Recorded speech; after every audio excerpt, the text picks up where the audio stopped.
Sa kasalukuyan, kamusta kayo Martians? Welcome back to the 365. So, wait lang. So today Martians, hindi ko alam kung ano yung ganap ko today. Kasi ngayon pa lang, spoiler alert, aalis ako for my birthday. Magbabakasyon ako. Everything's planned, everything's set down. And I've been building up towards this trip. And alam nyo, talagang super hype ako para dito. Hindi ko lang alam kung bibili ako nung protector nito today. Yung lens guard. Doon ako natatakot. Kasi medyo expensive pa at the moment. At saka yung battery ang mahal. Sa totoo lang. Pero alam nyo, gusto ko pa siya i-test today. Gusto kong matry capabilities niya. Kasi nung nag-shoot tayo, as per my first impressions, super solid ng 8K 30 FPS. And expect nyo na sa mga shoots ko, may 360 view din tayo. As in, POV view ng mga shots kung paano nagagawa yung mga specific shots. Also, surprisingly, nako-connect siya sa DJI na mic, which is ito, Bluetooth. Pero parang hindi masyadong malinaw yung audio for me. I don't know what's the best audio na pwedeng ikabit. Alam nyo, nandun ako sa point na parang kaya ko siyang gamitin ng ito lang. As in, ito lang. Kasi meron siyang option na pwede kang mag-shoot ng isang lens yung gamit mo para ka may vlogging cam, alam mo yun. And also, linaw. Ang ano lang talaga, ang dissatisfying lang sa part nito is yung kanyang naka single lens mode. Single lens mode, 4K siya. Shooting in 4K. Pwede ako mag-vlog, ganito lang gamit ko. Ito lang literal. Yun nga lang, ang problema ko nga battery life. Tapos audio, pwede akong magkabit ng audio soon sa gilid niya kung may option. Tapos, ewan ko talaga, may something. Teka nga, parang may mali rin ako sa settings ko. Sobrang solid guys. Sobrang solid talaga. Sobrang tontawa talaga ako sa kanya. Well, natutuwa pa rin naman ako sa Osmo. Pero si Osmo kasi, parang ang specialty naman ni Osmo Pocket is, second camera ko siya. Or behind the scenes camera na third person view. Hindi ko kailangan bumili ng another full frame. Pero bibili kasi din ako ng camera talaga, pang photo natin. Dahil namimiss ko na rin mag-photo, tsaka syempre mga thumbnails, upgrade natin yung thumbnails. Tapos, yun nga, mas maganda sana si 360 kung meron na ring insta na audio na parang hindi na kailangan ng magsaksak, alam mo yun, parang rekta, pwedeng Bluetooth na lang or automatic sync katulad ni Osmo at saka ni DJI na, DJI Mic 2. Sobrang hype ko sa camera na to. Honestly, I can talk about it for the whole day. Especially kasi bago siya, kaya mahal pa yung mga battery. Yung lens guard, ewan ko kung kukunin ko na ba. Kasi nga medyo on the pricey side siya. Hindi ko pa na-check yung funds ko kung ano na nangyari sa funds ko.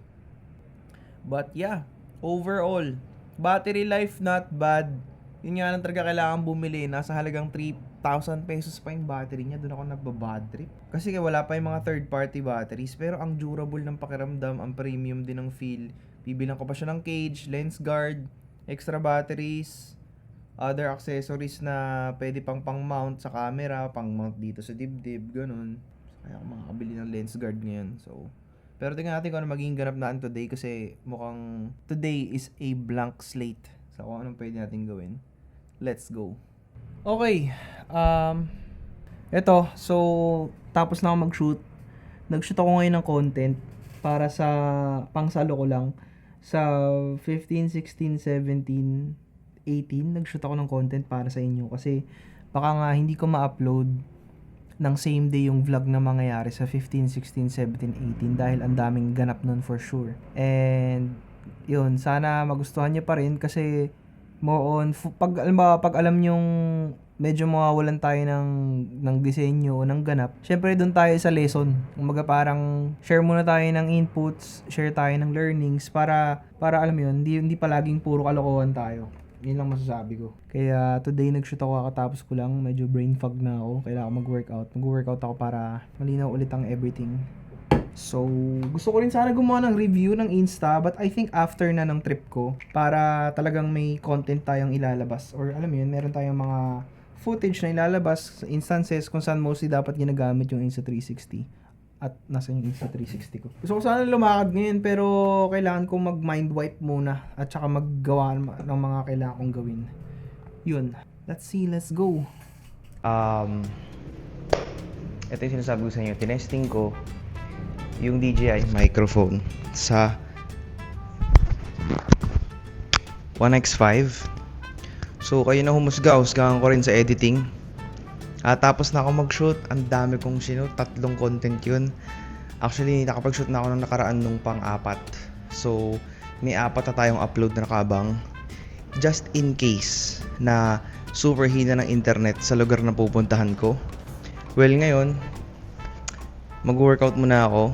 Naka 360 view tayo. Binabaan ko muna yung quality. Testing din to ng 5.7K. Kasi nung last time na nag-shoot tayo ng behind the scene, yung behind the scenes footage ko, umabot ng 80 gig. Kasi bukod sa raw files, dinala ko sa Insta360 app. Tapos, dinala ko siya sa 360 app.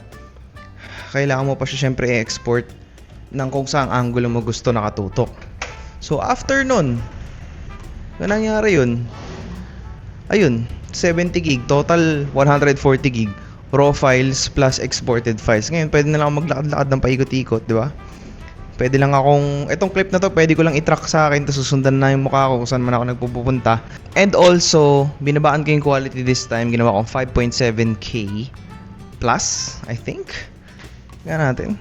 Tsaka ano yun nga, yung umu-order sana ako ng ano ngayon, nung, paano ba to? May setting ba naman ako? It's very risky. It's very scary. Kaya dinodouble siguro ko.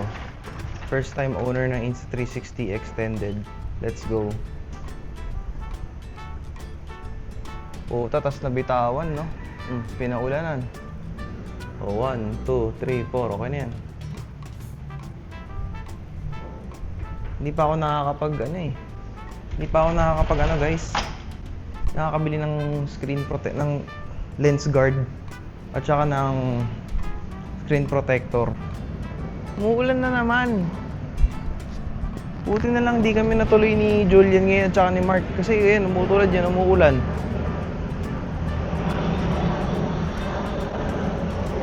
So, mag-workout muna ako. Try natin mag-time-slap. Testingin natin yung time-slap. I'm just literally playing around today sa X5. Bear with me. And then, siguro kapag nakita na natin yung mga final results, gagawa tayo ng official review. The official Marco Mars review. Yun nga lang, syempre, feeling ko mas ma-justify ko yung review kapag ako ay tinesting ko talaga siya sa terrain. Yun yung masasabi ko. So, para lang akong tanga this time, palakad-lakad lang dito sa gilid. Diba? Hindi ka lang taas ng stick. Kung sana siya bumagsak. Napapaisip ako, mag-workout ako o kakakain lang ako ng cheeseburger? Ay. Ang maganda rin dito sa 360 na to. Literal. Pag tinatamad ako magdala ng vlogging cam, bang! 360 view. Shoots in 4K 120, 5.7K 60 FPS, 5.7K plus 30 FPS, tapos 8.8K 30 FPS. 4K 120 pero hindi 10-bit. Kaya ito yung sinasabi ko guys sa mga TT. Kaya medyo ano na siya, medyo warped na siya. Pero ano ang curious ako dito is yung battery life. Sa battery life ako naka-curious guys. Sakot natin lahat to. Pag nag-8K tayo, malamang sa malamang 2 hours lang to. Kailangan talaga bago natin gawin yung official review nito, makapag-test tayo ng sobra. Makakita natin lahat ng specs, madala natin siya sa iba't ibang terrain. Ngayon, ito tulad ito, pag mahangin, super lakas ng hangin, gray na sa labas, we're shooting in 4K 30. Ewan ko kung may grain na to. Pero ayoko itayo na ganito, baka mamaya, alam mo yun kasi naka-stick siya may stick siya so baka makindatan ako So gusto ko lang maging safe. Okay, so bumalik na ako sa single lens mode 4K 30. So ito kasi misconception din ng mga tao about sa 4K. Pag narinig yung 4K, Oo, high resolution yan. Pero kasi meron din tayong tinatawag na bit rates. Kumbaga specific levels ng 4K. Apparently yung X5 shoots in 8-bit, hindi 10-bit. Meaning yung, alam mo yun, sa mga addict mag-color grade dyan, especially kay Boss Mark Lenzi Arsenal. Ewan ko kung, well, kaya niya pa rin naman ni color grade to. Hindi nga lang kasing flexible ng 10K. 360 view. Kita nyo naman dito.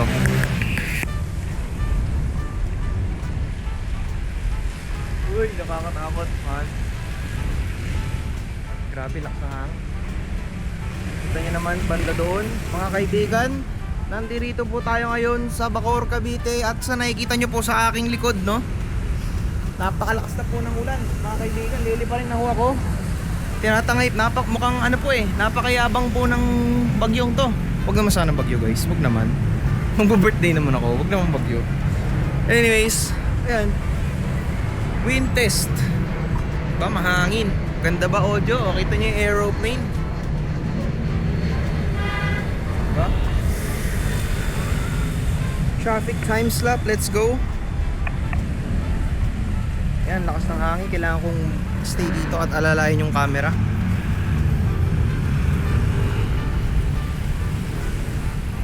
Diba? Yun o. Yun o, yung birds, kita nyo. Uy! Uy! Para, uy! Pucha. Kita nyo yan?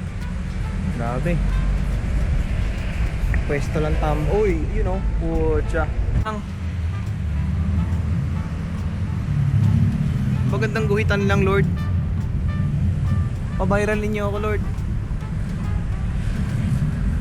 Birthday gift niyo na sa akin.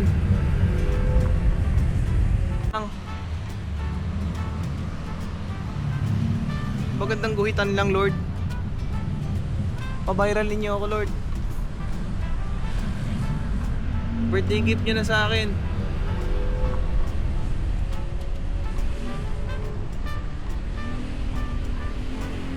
You know?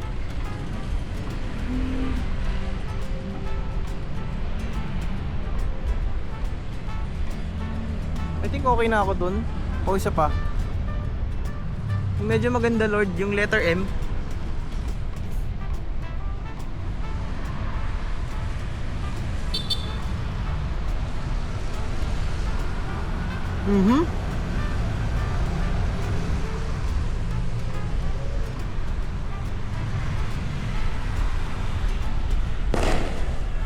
Natakot ako.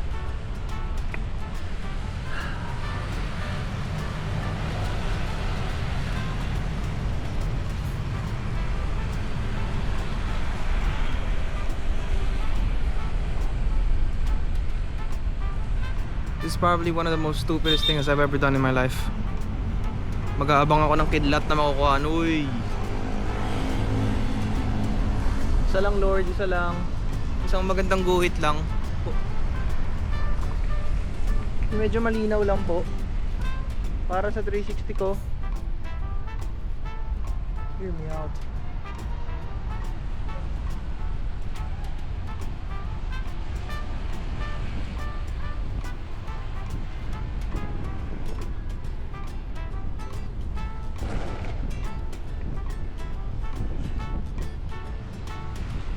Yon!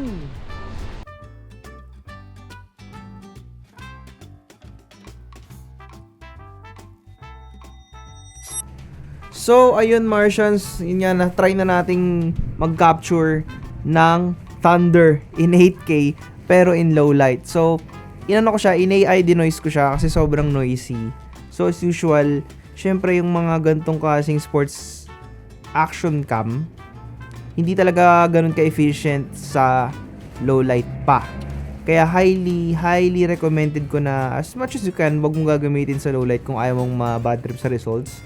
Hindi ako masyadong masaya sa 5K, hindi rin ako masyadong masaya sa 4K. Ang best quality niya talaga is yung 8K. So, I guess from now on, laging 8K ang gagamitin ko. Gumamit man ako siguro ng slow-mo 5.7K na 60 or ewan ko, hindi ko masabi, depende. But, safe, I think safe naman siyang gamitin kung broad daylight. Wag lang sa, alam mo yung super duper dilim. Doon ka talaga kasi mabubwisit. But, I guess ito ko na muna tatapusin itong vlog. Sa pagkatapos, that is it for this vlog. Make sure to like and subscribe para may good vibes. Sending you guys nothing but blessing and abundance. And of course, hindi pa tapos ang testingan phase natin para sa final trip natin na gagawin. So, kita-kits tayo bukas. Peace out.